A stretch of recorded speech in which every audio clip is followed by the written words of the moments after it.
Welcome back, everyone, to the Chaos Ball podcast. Thanks for tuning in to this April in review of April, review of the start of the season. I don't know what I'm going to call it yet, but just a review of the first month and change-ish of the season so far, because I think it's important now to look back on the month that we just had and declare it a success or not. One of the keys to the season for me this year for the Mariners was a strong April start, and I will get into that and make my official declaration whether it was a strong start or not. But first, I have three very short topics I'd like to talk about. So skip ahead 5 minutes if you don't want to hear me talk about something other than the Mariners. But before I really get into the Mariners and April and where we're at for the rest of the season, I'd like to mention three things. One, there's a B delay at Chase Field the other night. Diamondbacks Dodgers. There's a B delay. If you're plugged in at all on the internet, or even just on like MLB Network to baseball, you would have seen this B delay. There was a swarm of Bs. The game was delayed damn near 2 hours. I think it was hour 55. Which I'm sure a bunch of people left. But a bee delay, I've never seen this. It was a swarm, a hive of bees on the netting behind home plate. They had to get a local beekeeper. They had him up on like one of those lifts. They had him up there. He dealt with the bees, and then he threw out the ceremonial first pitch, and the Diamondbacks put him on the big board saying, "Thank you, bee guy." Phenomenal. That was amazing. I love baseball. Like, that is just, that man took his moment and he ran with it. I mean, they could have had like some recluse beekeeper who just comes in there, does the job, wants to leave. No, this guy was soaking it all in, and I love it. I wanted to mention that. Item number 2, the jerseys. The jersey fiasco that everyone has talked about. Sounds like they're going to be fixed. MLB released this with squaring most of the blame on Nike, which is very funny. MLB Players Association has, and like MLB has a stake in Fanatics for, like licensing and stuff. I mean, like they sell like the team merch on their site and baseball cards and stuff like that.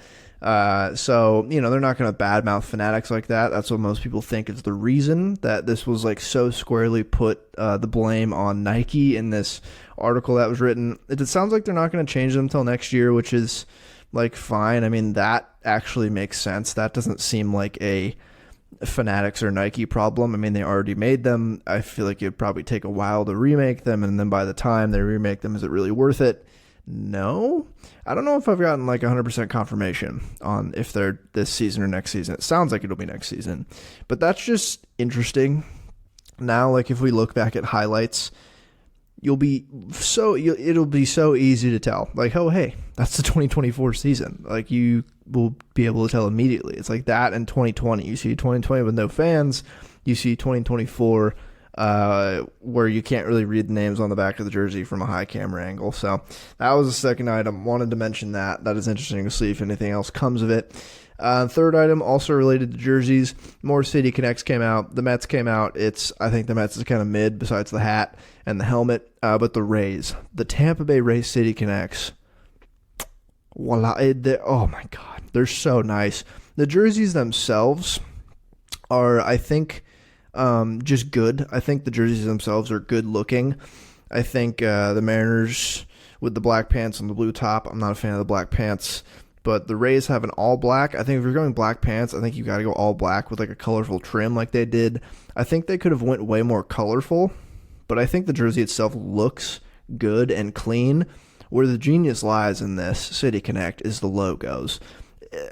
The logos are phenomenal. Some of the best logos I've seen, and like hats and shirts I've seen in the history of baseball. The skateboarding Tampa Ray is the hardest MLB logo I've ever seen in my entire life. It goes insanely hard. There's like the manatee resting on the baseball bat. I mean, it was just... I wanted to mention that too, because the jersey itself, sure, it's cool.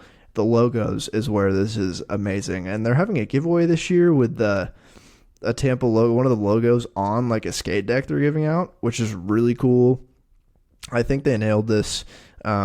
a 10 out of 10 rollout of the City Connectors. I think the jerseys are more like a 7 to 8 A tier. They look clean, could have been better, but I think all in all, all the logos and everything are phenomenal, and the hats look really cool. The Ray logo with a bridge built into it basically too is really sweet. Every logo as part of the City Connectors is amazing. I just wanted to mention that off rip as well. But now, without further ado, it's the April plus a couple extra day review of the Seattle Mariners 2024 season up until this point. As I mentioned earlier, one of my big keys to the season in my preseason podcast was a strong April, something that they hadn't really done in recent years. So was April a strong month? Did they start strong like I asked? And this is also, it's not just April, like I said, April and change. It's April plus some days in March, the 4 games they played in March. And then I'm also going to roll May 1st into this because that wrapped up the Braves series. So that kind of is a nice little plus 5 extra days on top of April. So it's April and change, but it's predominantly April. But was it a success? I don't know. We're going to explore that. I am going to just paint with a broad brush here on like the team as a whole, their record, where they sit, how they did against the opponents, rant a little bit on what I think a successful April was and if this was that. And then I'm going to look at team stats, and then I'm going to look at more individually, and then look forward to May and beyond. And that should really fill out the episode today. So strap in. I have a lot to say, and I have a lot of stats to throw at you. So, I mean, if you're listening to this podcast and you're not familiar with a lot of the stats I already say, I could explain some while I say them here, but I just want to preface, there's going to be a lot of acronyms and just stats that I'm assuming if you're a listener of the show, you probably know by now. But was April good? It was good. I think it was a good month. They went 17-14, which you love to see it because it's not quite a .550 winning percentage. It's a 54.8 winning percentage. Of course. It's 54 plus, 8. It has to be. I mean, it's perfect. Like Jerry Dipoto is sitting in his office right now, just snickering. He's just, yes, it's all going according to plan. I told those greedy little fans they must worship me and be patient. 54% in our sights. I just can't believe it. And their Pythagorean record is also 17-14, which makes sense. I mean, they've looked like a 17-14 team, to be honest with you. Like, they split the first series against the Red Sox, and then they lost 4 straight series against the Guardians, the Brewers, the Blue Jays, and the Cubs. All good teams. And after that happened, it was like, oh, okay, they're kind of doing the same thing they did the last couple of years, where we know they are probably better than this, but how much better? And they're not starting the year off great. Part of that for sure is the fact that they've built a team around bad offense. And offense in April is particularly bad, and offense in Seattle in April is the worst. So the pitching and the pitching was scuffling. It was scuffling early on until like April 10th, when all those crazy numbers we were seeing now started. They were scuffling, and I wasn't worried about the pitching. The offense, I was like, yeah, it's going to be what it is. But I wasn't worried about the pitching. I don't think anyone else was really worried about the pitching. Before April 10th. It was like 2 starts for each starter, and the bullpen is like the smallest possible sample ever.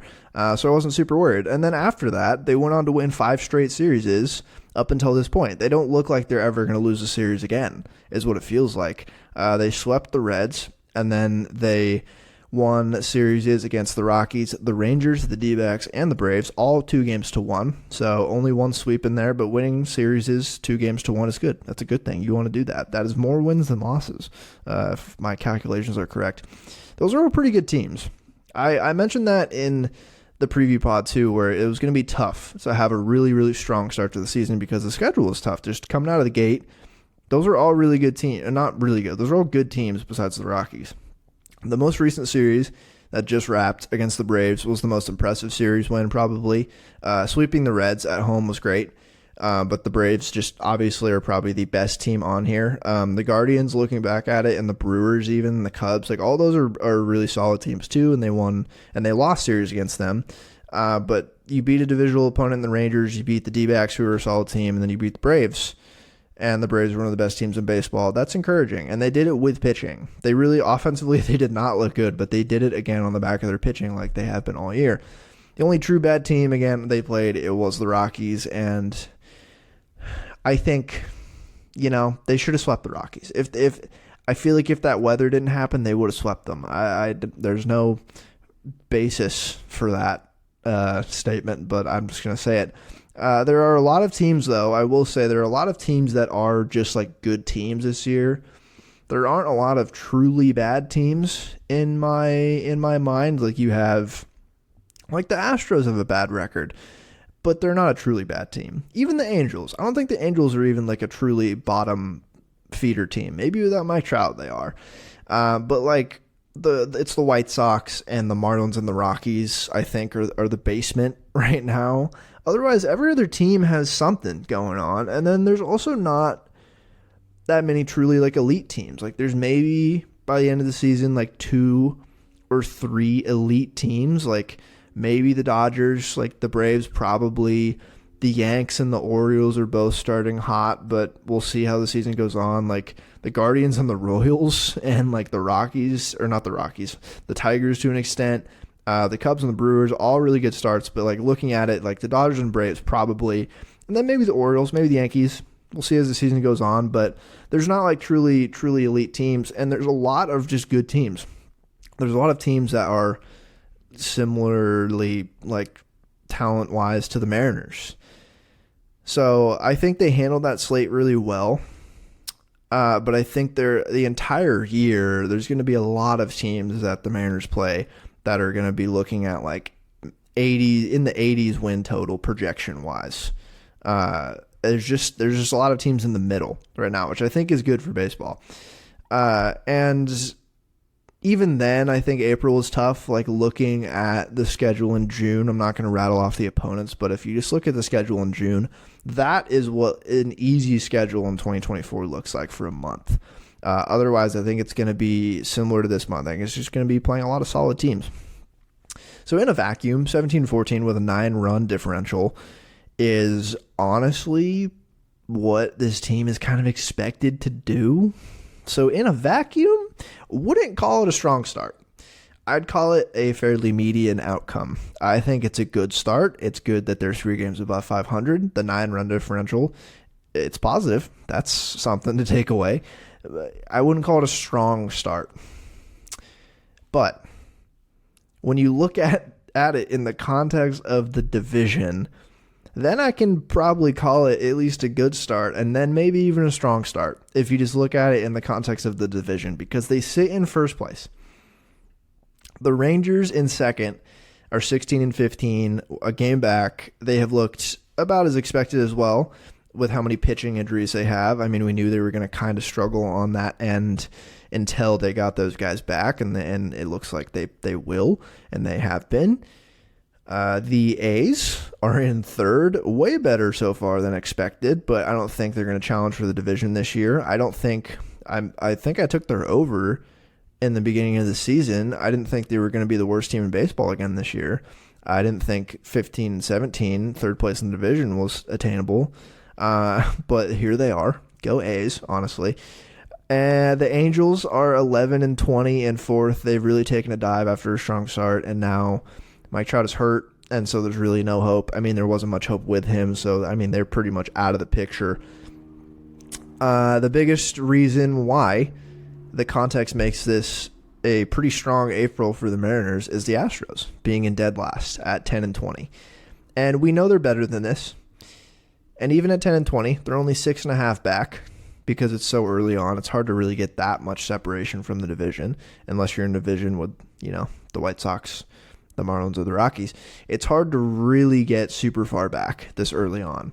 So they're only 6.5 back of the Mariners, but 10-20 is really, really a bad start. Even for great teams, that is a tough, tough hole to climb out of. If they want to win at least 90 games, and they won 90 last year, and last year's team was pretty similar to this year's team. Maybe it's not as good as recent Astros years, but they won 90 games. And if they want to do that again, they'll basically have to play like a 100-win team the rest of the way this year. And I'm not sure if they can do that. And if they want to win like 95, they got to play like a 110-win team. Like it's a really big hole to get out of. And I think the pitching injuries, it just might be a situation where by the time they get everyone back and healthy, the guys in the interim on the pitching staff just haven't done the work that they've needed to. They got Verlander back finally, and like with Ronel Blanco, the numbers he's putting up, you'd think they'd be better, but like guys like a Hunter Brown was kind of key to the early season for them, and he has not been good. And then they spent so much money on Josh Hader and looked like they were going to have an amazing bullpen, and it was a very tough month for that bullpen. I think they won't be as bad all year, but it is what it is. This is the hole they've dug themselves. Now, like if any teams are going to fumble the division and let them back into a division race, the Rangers and Mariners look readily prepared to do just that. So them scuffling so bad early on, though, is so good for the Mariners and the Rangers for that matter, but it makes me feel so much better about the M's only being 17-14. So with that, I will officially declare the start of the season a good start. I'm not going to say strong. It's a good start based on results. Based on the stats, it's like immediate outcome. Again, 17-14 with a 9-run differential off the back of really poor offense and historically great pitching for 3 straight weeks. That literally is impossible probably to continue. So results-based, good start. Looking under the hood and like how they got here, the process is like making me very not scared. I'm just kind of even-keeled about it. This is kind of what was expected largely from this team. I expect the offense, I expect going forward the offense to be a little bit better than this, and I expect the pitching to be slightly worse. Not this good, but still great. And it being so far in the extreme offensively and pitching-wise, it's evened out to like exactly kind of where we expected. And it is what it is. They're still in first place. So let's just delve into some team stats. And I'm going to start with the offense. And I have a lot to say. A lot of stats to say about the offense. I have more to say about the offense than the pitching because I have more gripes with the offense. And it's kind of fascinating, their offensive numbers. It's like actually, I was doing this deep dive on like Fangraphs and Baseball Savant where I spend a lot of my time. And boy, it's just like, it's a crazy team. I don't know how they keep building teams that are just so uniquely weird. But I think the Mariners are governed by some sort of higher power. I think Jerry DiPoto is like the architect of the Mariners, sure, but he doesn't govern their nature and how they play and the heritage and just the general, again, like the nature of how they get where they are, and nobody really knows why they are the way that they are. But, you know, it's the team that I and most likely you have chosen to love, so we live with them. These are awful. These are going to make you sad. Offensive team stats. As of May 2nd, an off day when I'm recording this, as of May 2nd, they have scored 111 runs total, 26th overall in Major League Baseball. That's really bad. That's on pace for just barely better than like the 2010 Mariners, which is real bad. 3.58 per game, which is also bad. That's 26th as well in the league. They have a 219 batting average, which is 27th overall in the league, a 297 OBP, which is also 27th in the league, and a 352 slug, which is 26th in the league. And then the kicker, the offseason narrative, they have 326 strikeouts, which is first overall. You don't want to be first. They have the most strikeouts of anyone in the league by like 20 strikeouts. It's not like super close. Yuck. Yuck, yuck, yuck. Big time yuck. That is really bad. Once again, very poor. Overall, offensively, very poor, and very poor with runners in scoring position. It's one thing to be really bad with runners in scoring position, and you're maybe like a good offensive team. If you're a bad offensive team, it's like, of course they're going to be bad with runners in scoring position. They have a 219 average with runners in scoring position, which is 22nd in the league. So that, honestly, out of all of those things I read, they rank the best in that regard, which is hilarious. And now really let's get into why this is weird. So obviously the strikeouts are really bad, and leading the league in strikeouts after supposedly targeting that as an area of improvement in the offseason is hilarious. And also not that surprising given the acquisitions that they made.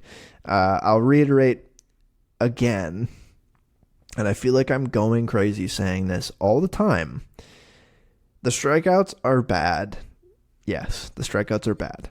But they are just a symptom of simply building a poor lineup. It doesn't help that your theoretical best offensive player, franchise cornerstone, his biggest weakness is striking out. That unfortunately adds a lot to the narrative and just the strikeout numbers as a whole. That adds a lot. That's one thing where, like, ideally, in a perfect world, your franchise cornerstone superstar would be elite in everything and not striking out that much and really helping the team in that regard. But he's adding to it. He's one of the worst on the team as of right now, and he has been in recent years.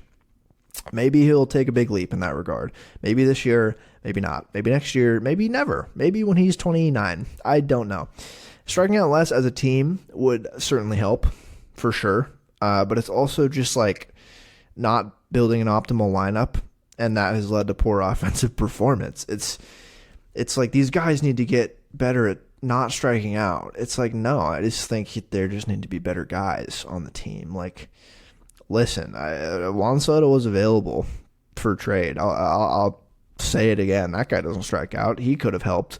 The guys they added to the team were not particularly elite guys at not striking out. It was always the boogeyman to like just kind of shift things around, and look, lo and behold, they still strike out a lot.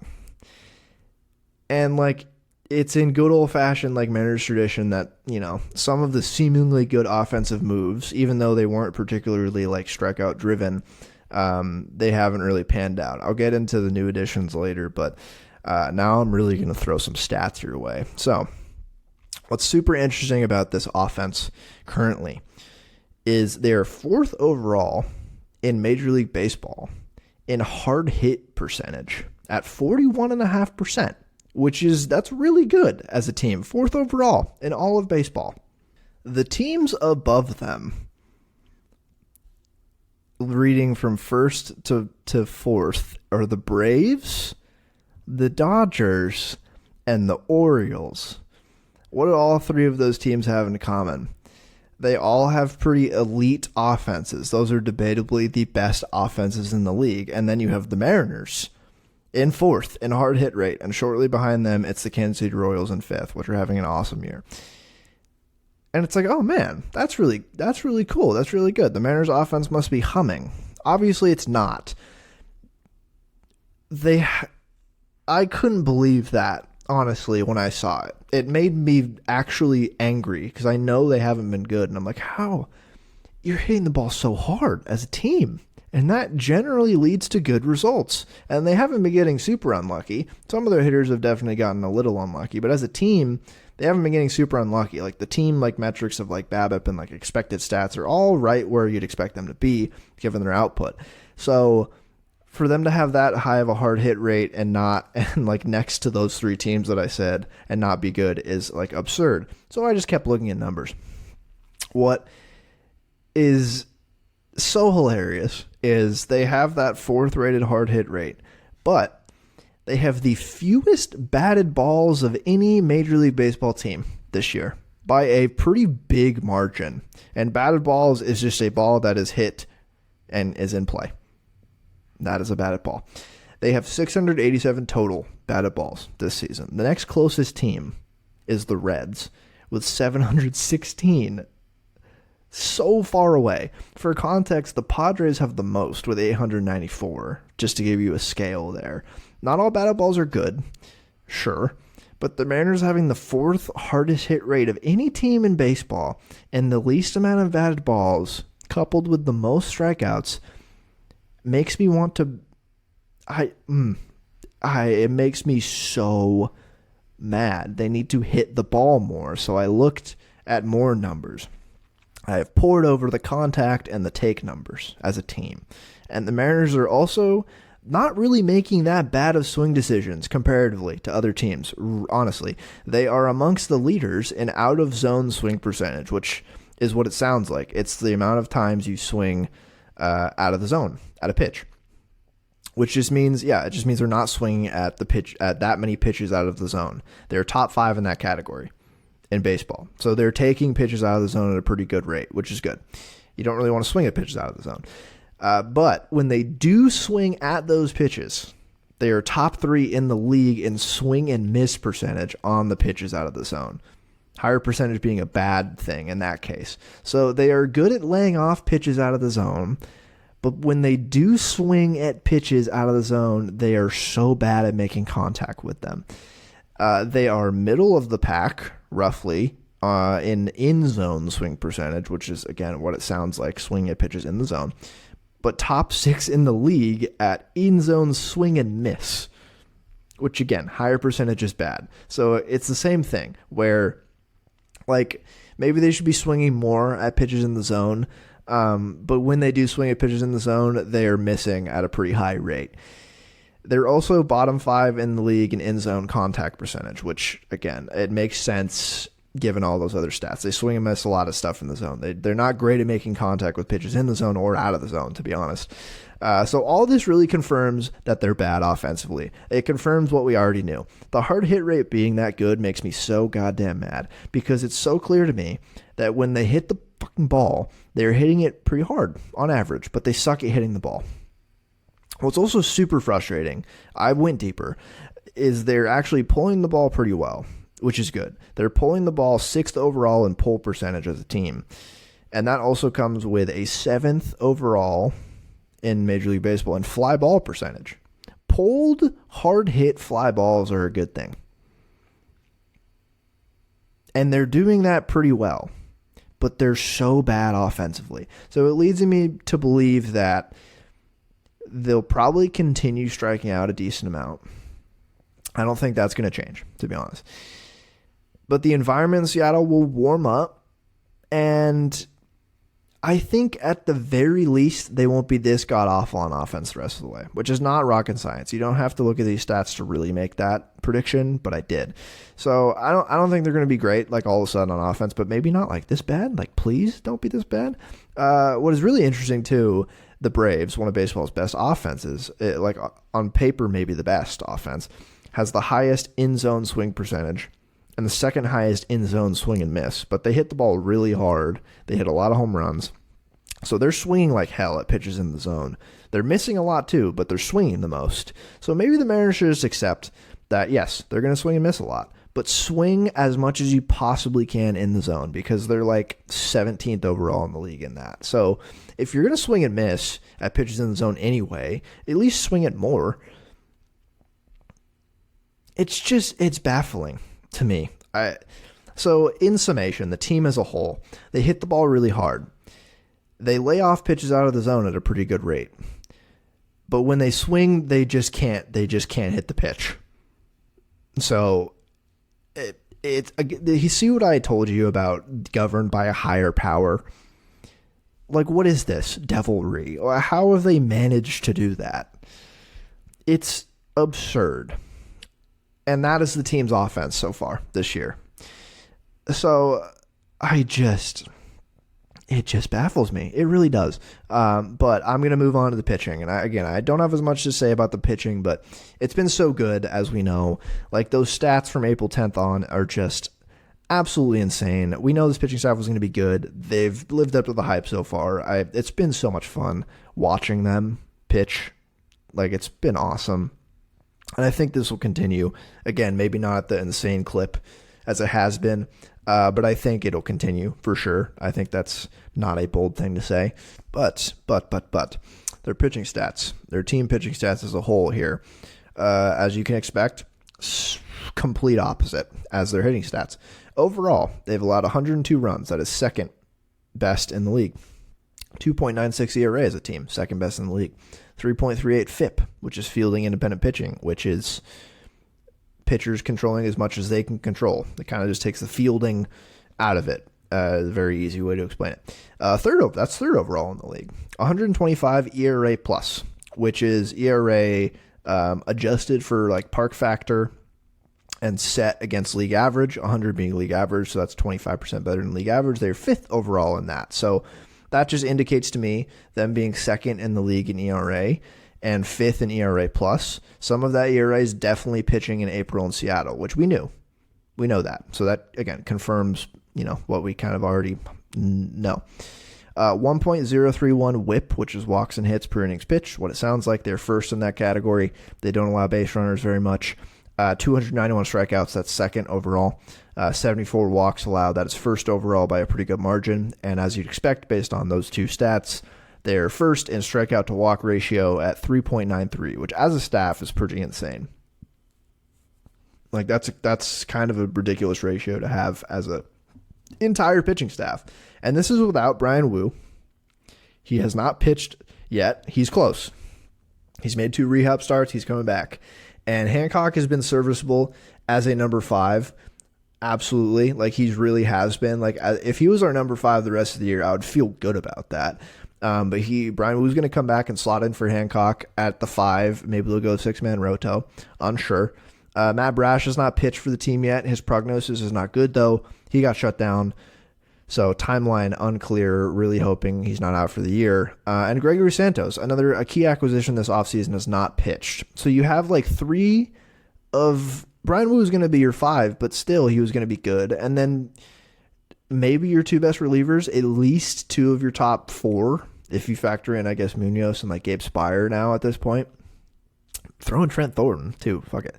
But like 2 of your best relievers and a 5th starter who was going to probably be really good to start the year have not pitched yet, and the team has still been crazy good. The lab just continues to churn out solid relief pitchers. It's crazy. I could really get into the stats of how good they are, but I'm not going to because you know how good they've been. I don't need to.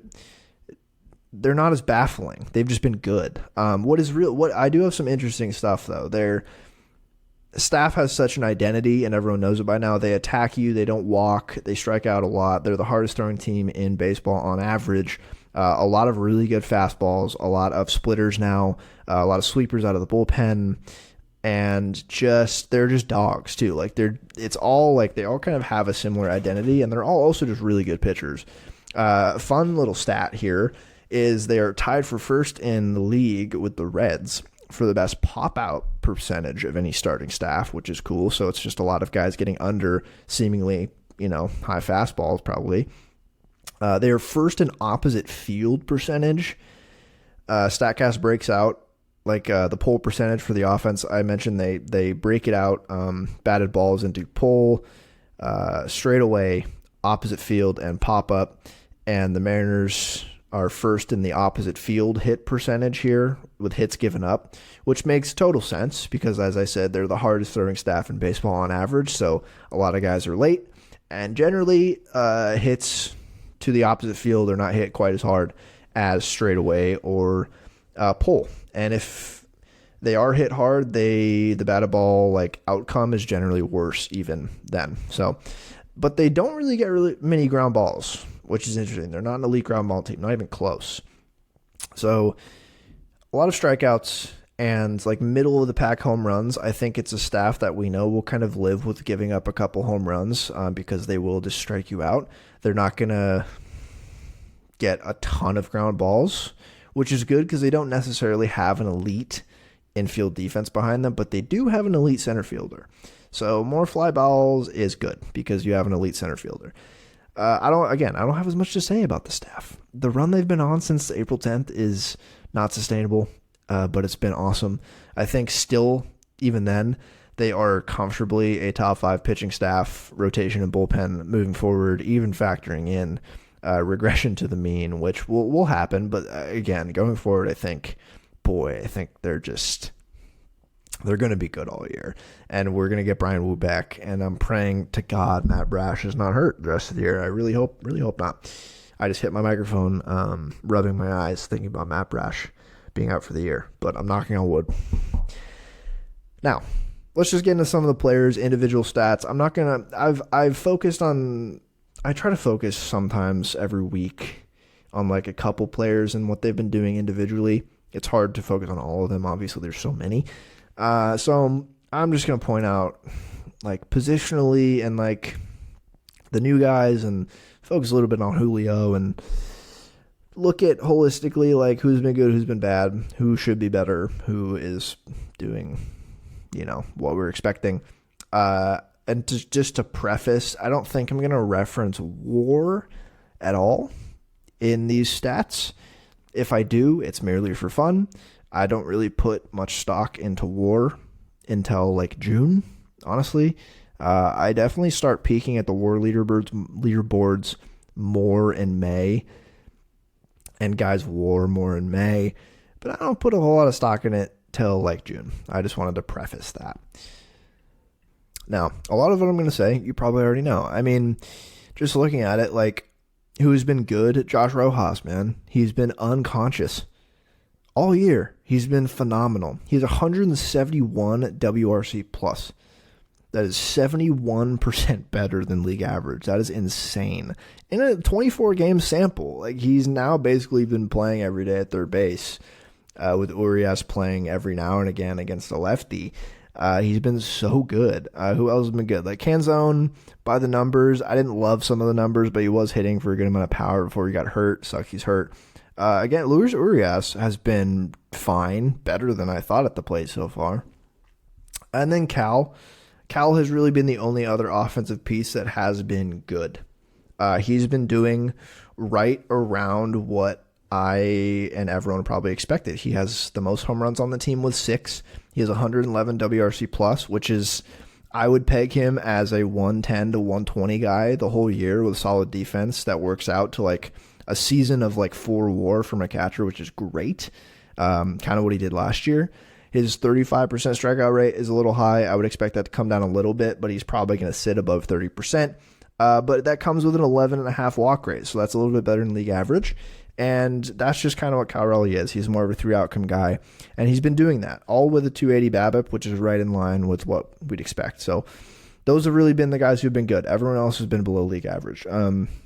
Ty France, if you didn't listen to my episode last week, was it last week? Man, weeks are flying by. But I did a deep dive into Ty France, and it's been a confusing year for him this year. He's hitting the ball really hard. The outcomes haven't quite been there, but I have confidence in him going forward because he's hitting the ball hard, but still I'm just going to need the outcomes to start being a little bit better. So I need those slug numbers a little bit up. Mitch Haniger, really strong start. Really good first couple weeks. Has been pretty dreadful the past couple weeks. Basically split the month in half of really good and really bad. I didn't have a whole lot of expectations with him this year. I pretty much declared in the preseason episode that if he was league average, that would be a success. What's really been tough is his defense in right field has been truly awful. And it puts them kind of in a bind because they're just going to have to live with that defense, because I think they're going to want to try to stick with Mitch Garver at DH because that's kind of where he has to play unless they really convert him to a first baseman or full-time backup catcher. I don't know. I think we're just going to have to live with the bad defense in right field. He just dropped the fucking fly ball the other day. He's fumbled balls, picking them up to field them a few times this year. And at the plate, it's been really nice to see him back in Mariners uniform. He's had a couple like clutch hits, home run, which is cool, but I don't expect him to really be an above average player all year. If he's league average again, I think that's a success. And then who else? Besides the new guys, who else returning? Like Dylan Moore. I think Dylan Moore has been good. I just think he's been playing too much because he's had to. He's basically been the full-time shortstop with JP out, and JP, I'll tell you, man, he was really bad before he got hurt. Really bad. I don't have much else to say. Just really, really bad. Dylan Moore in his stead, he looks like he doesn't play shortstop, and he shouldn't every day. But at the plate, I think he's been fine. Again, it's not good if he's going to be an everyday player and put these numbers up. If he can put these numbers up and be a super utility, we're good with that. Who else? Who else returned? I mean, we saw briefly Jonathan Clase looked fine. We kind of saw like the free swing, lots of strikeouts. So a lot of the speed, he didn't hit any home runs, but we saw he can hit for power in like a very small sample. Sebi Savala has been truly terrible at the plate. Defensively, I think he's been fine. It's going to be tough. We're straddling the line here where how bad can you be offensively and still be valuable as a defensive catcher?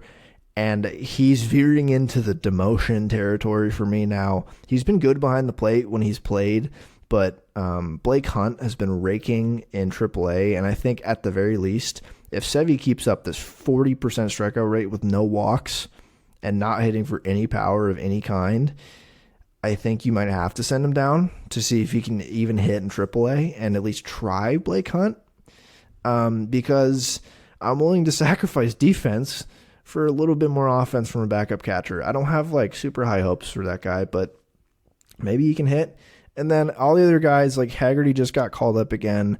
Samad Taylor only played 3 games. Leo Rivas has only played 2 games. He got his first hit the other night, a triple, which was awesome. He has a 449 WRC plus, which is sick. I expect him to keep that up. And yeah, those are all the kind of returning guys besides Julio saved to the end. And then now the new guys. How have the new guys been? They've been bad. They've been poor. They have plenty of time to right the wrongs of April. But man, it was an ugly month for both of them. It's looking like a classic Mariners gambit of making moves for the offense that look good on paper, like both these guys, Polanco and Garver. Luke Raley was like, oh, okay, sure, he hasn't been great. I'm not going to talk about him. He hasn't been great. He's been striking out a lot, not hitting the ball hard. He has been played a weird amount. I talked about that already this year, but he hasn't been good when he's played. That acquisition I wasn't as bullish on. Whereas like Polanco and Garver, I was like, that makes sense for the team. Like Polanco, strikeout-wise, is going to strike out. Same with Mitch Garver. But both of the guys are pretty good at getting on base. That's what Mitch Garver's elite at, and that's the only thing he's been good at this year. And Polanco and him both have proven they have power in the past. It was just them being on the field. And they've been on the field. They haven't been hurt yet. They've just been bad. Mitch Garver had his walk-off dinger the other night in that ridiculous game of the no-hitters battle between Bryce Miller and Max Fried, which was awesome to watch from a pitching fun perspective, but terrible as a Mariners fan. But Mitch Garver, that was a great moment for him. Maybe that'll be a catalyst for him to really, really turn it on. The bat flip just looked like a month-long sigh of relief in that bat flip. But they've both been just bad. Again, the only thing they both have been doing well is walking. Jorge Polanco is sporting an almost 16% walk rate, which is great. 4 home runs, too. So, I mean, there's something there. But 89 WRC plus, 181 average. Ugh, that's not good. Garver, 11.2% walk rate, and, like, that's his bread and butter. But also, like, 3 home runs, 67 WRC plus, that's not good. It's just not good. 143 average is so bad. 176 BABIP, too, but he really hasn't been hitting the ball hard, so I would expect the BABIP to tick up a little bit, but he's got to hit the ball harder if he wants to get more hits on his balls in play. And both of them have 31% strikeout rates, which is terrible. Really not good. That's really bad. I'd expect Polanco's, it's been ticking up in recent years as his power has been. I'd expect Polanco's to be above league average, but more in the 27-ish percent range, which is definitely livable if he can get 20-plus home runs with like a 13% walk rate the whole year, or even if he keeps up this 16%, which is crazy. But long story short, they've both been bad. Mitch Garver's a full-time DH. We need a full-time DH to put up really good offensive numbers, or he just doesn't belong on the team. Looking back, it was honestly crazy that Nelson Cruz put up the numbers he did with the Mariners. Same with Robinson Cano, but to a much more wow extent, Nelson Cruz, because it was the Mariners always, like I said, it's in their heritage. Wow, that move looks good. That guy can really hit. He gets to the Mariners. He has his worst offensive years of his career. Then he departs the Mariners, and then he's great. Or he comes up with the Mariners and then departs, and he's great, like Adrian Beltre. Or again, like Polanco and Garver so far. It's those guys have both been really bad. Nelson Cruz, it's crazy looking back. They acquired a full-time DH with money, with real cash money through free agency, might I say. Something Jerry DiPoto, that guy, man, he wouldn't know giving that much cash to a free agent if it slapped them in the face. It's crazy he came to the Mariners. He had his best offensive years of his career. He had a really good time in Minnesota. He had great years in the Rangers, but his best offensive years in terms of volume and output was on the Seattle Mariners, which totally goes against the mold of everything they're about. Nelson Cruz said, screw you, divine power that runs this team. I will put up 150 OPS plus and 40 plus home runs every season with the Mariners, playing basically every day. It's crazy that he did that looking back. So the new guys have been bad. They have been not good. Don't have much more to say there. They just need to stop striking out as much. They need to hit for more power. It's just really not been good. They've just looked like bad hitters. Sometimes there's not much more analysis than the guys look bad. And then Julio. This team, whether we like it or not, will live and die by Julio Rodriguez and his output. And he's been bad.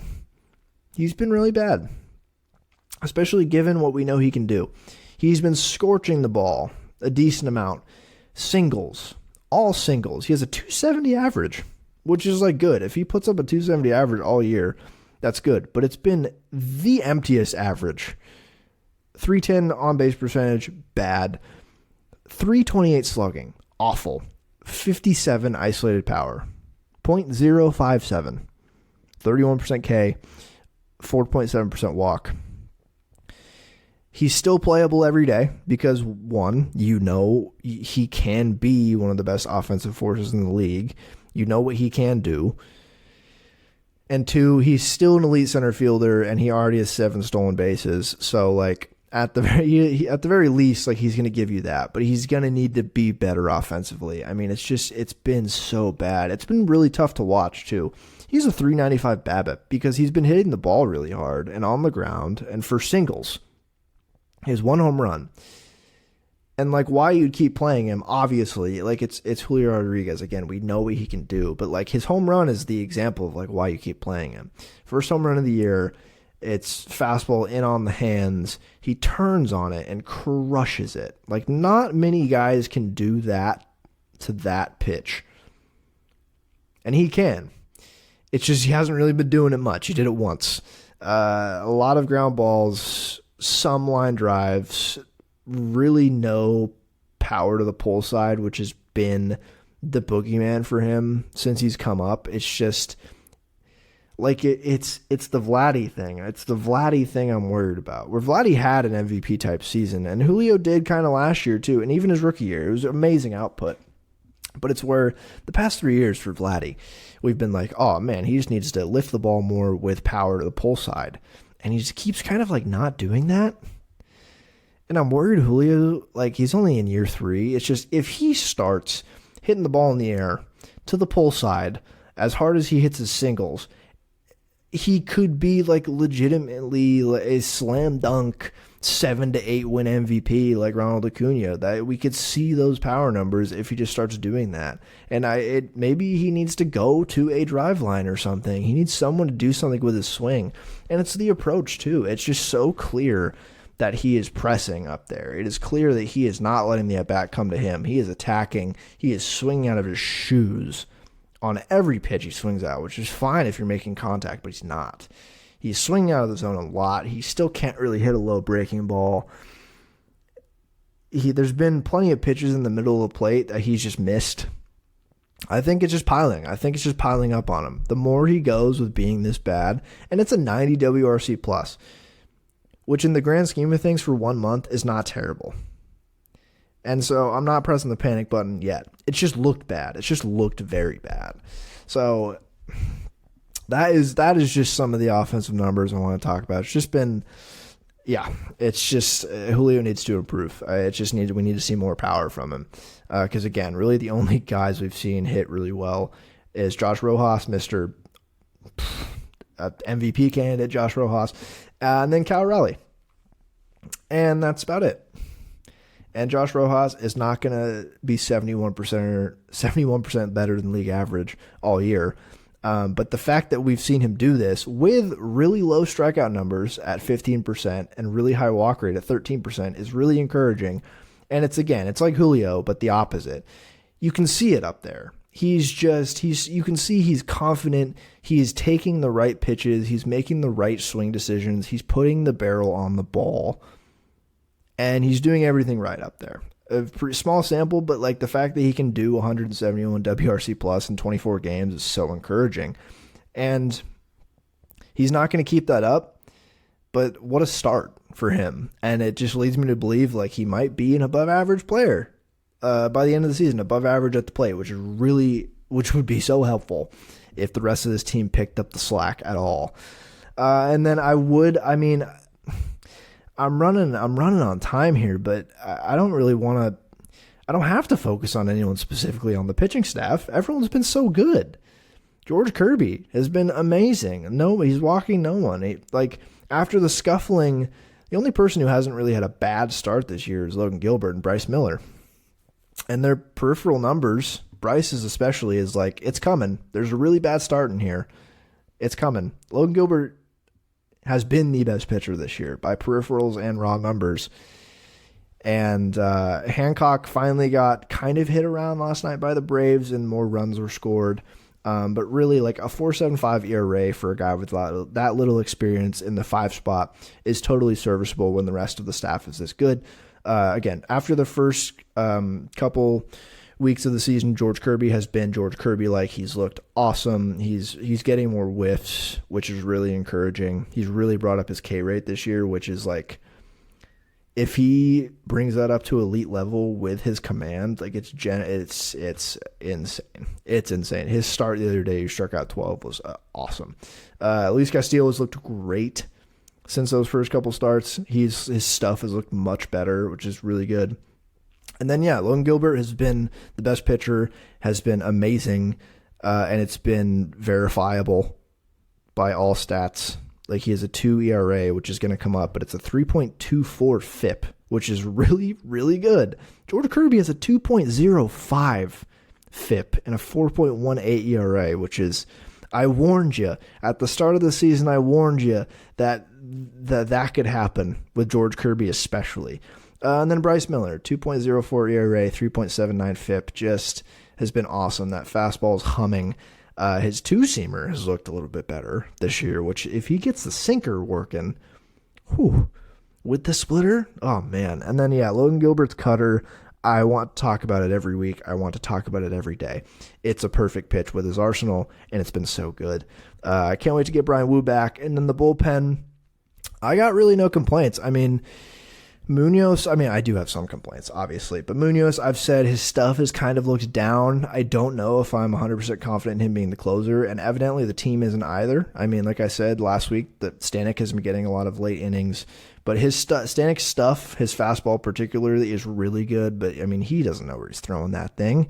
He has a 4.35 ERA now to match his FIP, basically line in line. I think that's what it's going to look like all year. Classic reliever. Tyler Salcedo has been great. He's been really good.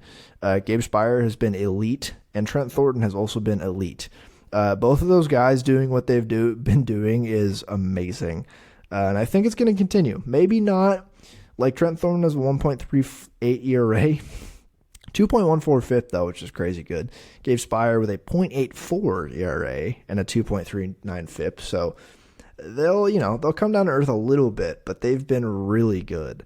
And I like Austin Voth has been better than I expected. And then the other guys who've pitched less, like Brett to something, Cody Bolton, Colin Schneider, like Tyson Miller. It's funny looking at Josh Rojas's name on this list of pitchers. They've all like looked like there's something there. Like it looks like the lab has identified there's something there that's worth pitching them, and that's good. That's very good. So I think I'm going to call it. I mean, it's been a good start to the season. Like I said, it's been good that the Astros are scuffling. It's made everyone in the division look better. But it's just, man, the offense, like I said, it's baffling to me how hard they can hit the ball and how little they do actually hit the ball. It's a choice. It's certainly a choice they've made. The pitching, phenomenal. I love watching every pitcher on this staff just cook up there. And looking forward to May and beyond. The May schedule has a lot of good teams. They play the Astros and Twins on the road. They play the A's and the Royals at home. Both surprisingly good teams this year. We'll see in a week or so if they're still doing that. Then they go on a very tough road trip to the East Coast. 3 against the Orioles, 4 against the Yankees, and 3 against the Nationals, who the Nationals have been frisky this year. Again, we'll see what could change in the next 3 weeks with them, but they are not just like a pushover team like they have been the past couple of years. They can definitely steal some from you. And then they finish the month coming back home against the Astros again, and then they start a series against the Angels. I think it's going to be key for them. When this episode comes out, they are in Houston for 3 games. I think it's going to be key for them to win that series. Obviously, they should win every series, but they should really sweep the Astros and really put them in the dirt. Like, if the Astros get swept by the Mariners and fall to 10-23, they could be dead. Like, genuinely. That would be a massive, massive hole to climb out of. And they'd be forced to trade Kyle Tucker to the Mariners at the deadline. And I would just love that. That'd be great. But all in all, this team, we know what it's going to be. The pitching has been really good. The offense has been really bad. I think I'd take a little less good pitching and a little bit better offense, at least from like Julio and Polanco and Garver. The core of that offense just needs to be better, plain and simple. You can look at all the stats you want. They just need to be better. Ty France continues to have a baffling year. I'll monitor his Ty France back meter every few weeks. And then looking forward to get Brian Wu back. We should be getting him back anytime soon. Like it's imminent, it feels like. So I'm looking forward to that. He was like genuinely maybe my most exciting pitcher to watch this year, just out of sheer I'm so excited to see how his stuff plays over a full season. But we'll see. 17-14 in first at the start of May. 5 series wins in a row. Like the vibes are pretty high, but the warning signs are there, and there's ways to improve, and I hope they will. So thank you for listening. I appreciate it. I will be back next week to recap another week of Mariners baseball, but I will leave you with that. Thank you. Have a good rest of your week, and of course, go Mariners.